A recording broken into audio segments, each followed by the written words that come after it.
Ale dnes pečieme trubičky vianočné.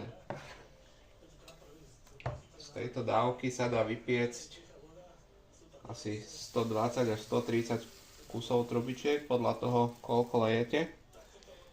Treba urobiť piškotku takzvanú a dostatočným tlakom vytlačiť cesto po celej ploche tak, aby sme dostali nejaký rovnomerný tvar, čiže v tomto prípade ovál.